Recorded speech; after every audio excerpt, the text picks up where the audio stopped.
Всем привет! С вами Таня Генерал. На канале «Субъективно об Америке» сегодня очередная бродилка. По вашим многочисленным просьбам бродить отправляемся по Садовому центру. Как обычно, главная мантра «У меня все есть, мне ничего не надо». А тема сегодняшней бродилки – одна из главных проблем всех людей, переехавших в другую страну – это языковой барьер. И если вы при слове «языковой барьер» видите только проблему в общении с коллегами, с друзьями, сложности заведения с друзей, сложности в просмотре новостных программ, то я вам напомню еще об одной вещи, с которой вы будете сталкиваться каждую минуту своей жизни на повседневной основе всегда. Это обычная ваша жизнь. Когда вы приходите, смотрите, я пришла в Садовый центр. Я по жизни тот еще ботаник. В деревне в свое время я проводила огромное количество времени. Мы там выращивали все, что можно, а что нельзя. Тоже сажали в землю, пытались вырастить. Поэтому я достаточно хорошо осведомлена о типах растений, видах растений, какие цветы куда сажать, какая им нужна почва, и все такое прочее. Однако же, переехав сюда, я поняла, что недостаточно просто знать, что это например, папоротник, да, или это традисканция. Нужно знать все их названия на английском языке. И если с растениями может быть немножко полегче, вы просто приходите, покупаете себе их пучками, и потом уже дома читаете его названия и гуглите, что ему нужно, какие у него там требования по удобрениям.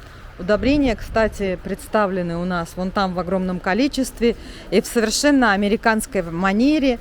Они идут просто как, знаете, там для роз, для герани, для чего-то еще.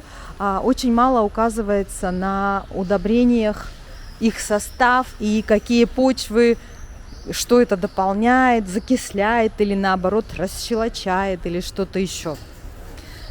Большую часть Садового центра занимает всякие приблуды для ухода за травой. Да, кто бы знал-то. Совсем недавно разговаривала с подругой, которые совсем только на днях переехали в дом.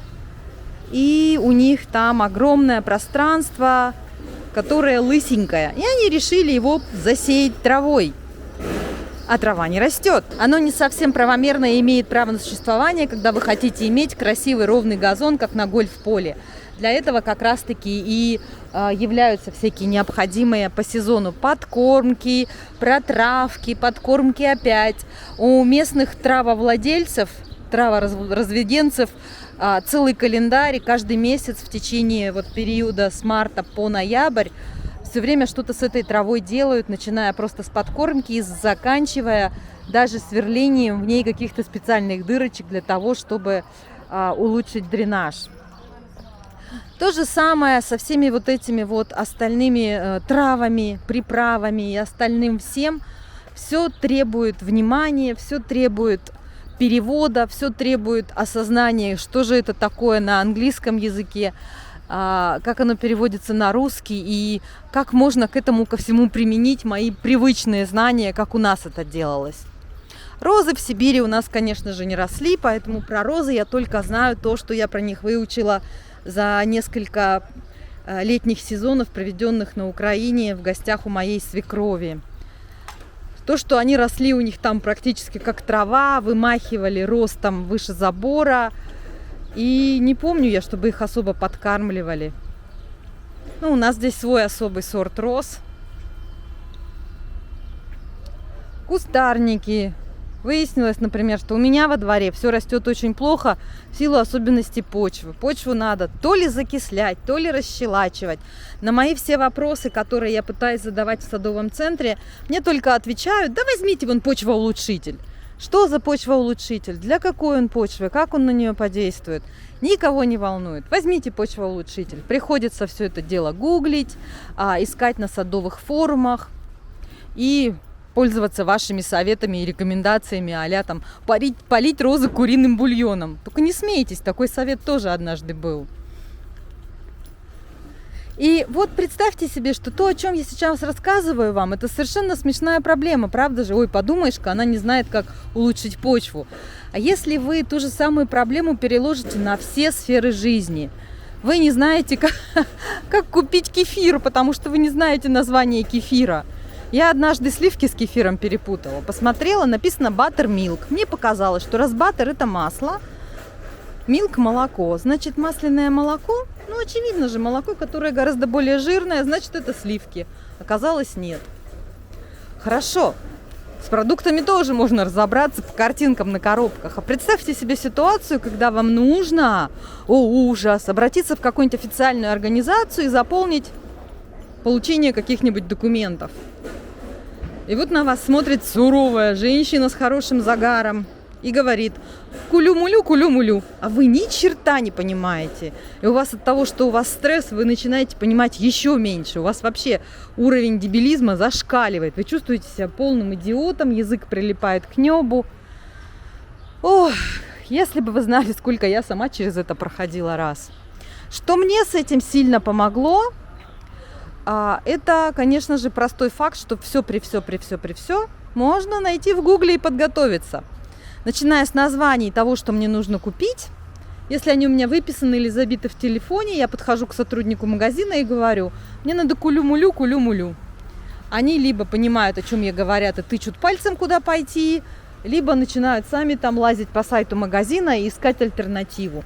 То же самое касается любых официальных организаций, где вам нужны какие-то документы, это банки, это ваши иммиграционные какие-то дела. У них у всех есть телефонная линия, куда вы можете позвонить. И, внимание, сюрприз, практически везде, даже в госпиталях и во многих офисах у докторов есть такой сервис, как переводчик по вызову. Это отдельная организация, которая нанимает людей, знающих множество языков, их обучают быстренько, и они сидят, дежурят на телефоне вот для таких как раз случаев. То есть тут происходит такой тройной звонок, когда доктор звонит вам, на связи переводчик, и вы все втроем общаетесь. Такая возможность есть. Я не могу сказать точно, кто за нее платит, в каких случаях. В организациях типа Social Security администрации платит администрация.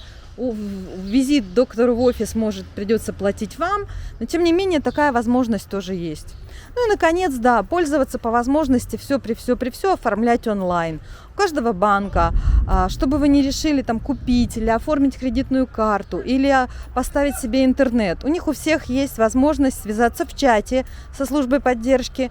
У них у всех есть возможность все сделать онлайн. И это было большим спасением у меня на первых порах. Я не могу вам передать, каким спасением. И потом же, позже было огромной победой, когда я поняла: все, писать мне лень, надо быстренько просто позвонить и все выяснить на ходу. Потому что, да, здесь очень просто все решать по телефону, вплоть до оплат, вплоть до запуска услуги. Все делается быстро и просто. Здесь на это все заточено. По телефону они триндеть очень любят. Но это следующий шаг в адаптации, это следующий шаг уже в освоении языка. А пока вы до этого не дошли, не переживайте. Возможности есть, решения есть. И я уверена, что зрители этого видео с нами еще поделятся.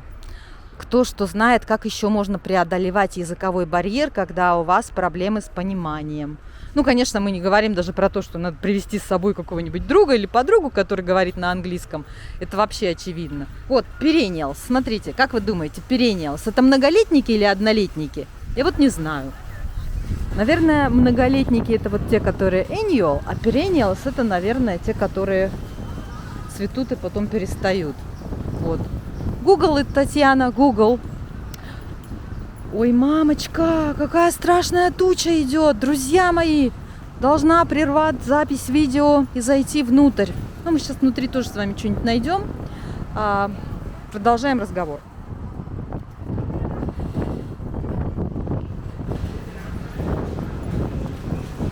А мы с вами в магазине, в котором я провела за последние 2 года времени больше, чем в любом магазине одежды. Или, наверное, даже больше, чем в любом продуктовом магазине. Это магазин для ремонта, строительства, товаров для дома. И он меня тоже заставляет каждый раз радоваться, что свой дом я купила в состоянии, что лет 5 можно жить, было бы вообще ни о чем не беспокоиться. Он был сразу после ремонта, причем капитального и генерального ремонта. Потому что все эти названия, наименования вызывают у меня тоже шок. Все незнакомое, все странное, все другое. И это была бы настоящая головная боль. Однако же в отделе с красками я бываю достаточно часто. В прошлом году у меня был такой приход, когда я покрасила парочку стен в период самой летней жары. И сейчас, так как опять приближается этот же период, я думаю про стену в офисе. И думаю я про какой-нибудь цвет, наверное, вот как вам вот такой cucumber peel или lemongrass. Красота. Краски здесь смешивают по принципу: берут большое ведро белой краски и потом дополнительными тонерами в соответствии с тем, что мы видим вот там на стендах. На все на это у них есть специальная формула. 1 капля синего, 3 капли зеленого, 1,5 капли красного. И потом они вот в этом агрегате все это смешивают. И вы получаете свою красочку уже вот тут на выходе требуемого цвета. Вот здесь вот кто-то уже свою красочку получил. Красивенькая, да? Наверное, авокадовой мне хватит вот такой маленькой баночки. Но я пока еще с цветом не определилась. Я ж пришла вообще в садовый центр сегодня. Ну, раз там дождь, заглянула сюда.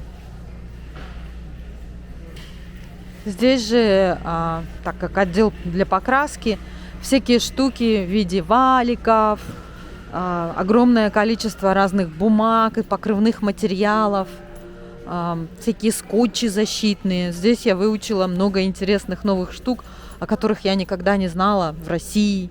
Может, потому что я в России, у меня никогда не было дома, я не сталкивалась ни с какой покраской.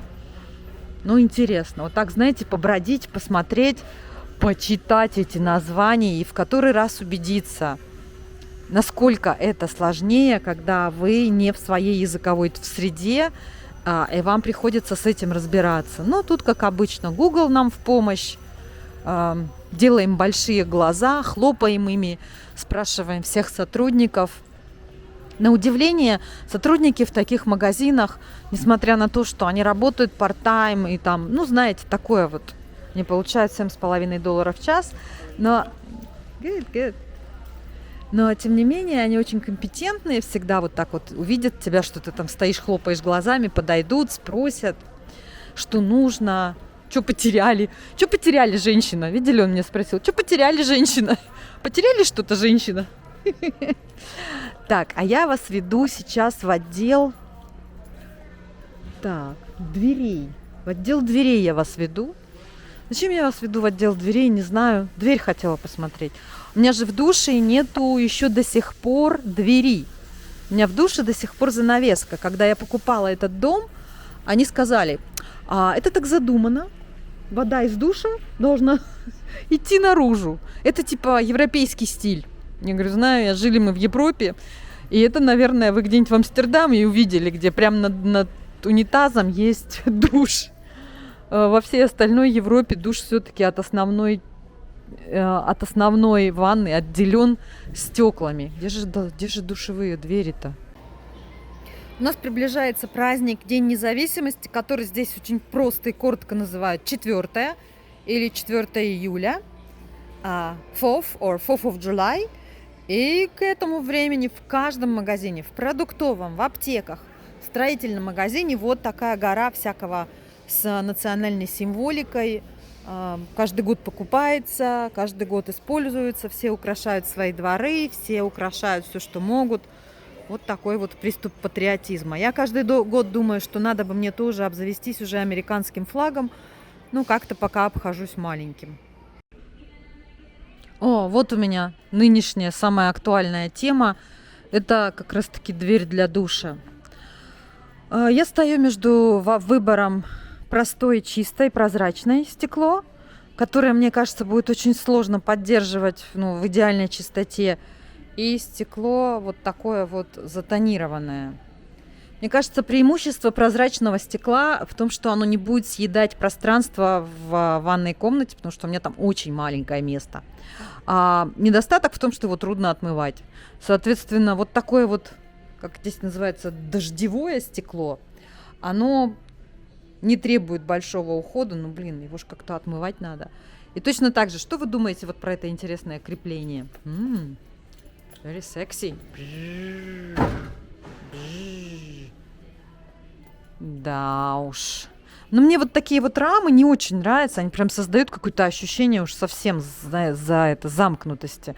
Наверное, все-таки что-то более легкое. Может быть, вот такие колесики. Вы как думаете? Вот как раз есть пример с колесиками. Очень даже прикольно с колесиками. Прям как у меня. Смотрите. Да. Вот такое мне надо. Красивенько. Да, пойду. Есть такая возможность. Все это в общей сложности, судя по циферкам, будет стоить порядка 600 или 700 долларов плюс установка. И я всегда рекомендую пользоваться возможностью. Здесь это называется financing. Это беспроцентный займ. Вы берете это дело либо на год, либо на 1,5 года. И вы получаете это сразу, и вам за 1,5 года нужно выплатить абсолютно без процентов полную стоимость, что я считаю шикарное предложение, и не воспользоваться им просто грех. Всем пользоваться моими секретиками. Так, я пошла разбираться с душем.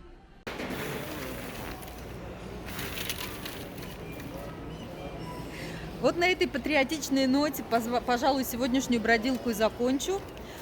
Хочу вам сказать, что на улице идет страшный дождь, не знаю, как пойду к машине, буду еще торчать в магазине какое-то время, но обещала записать такое видео в Садовом центре, записала. Надеюсь, вы нашли для себя что-нибудь здесь полезное.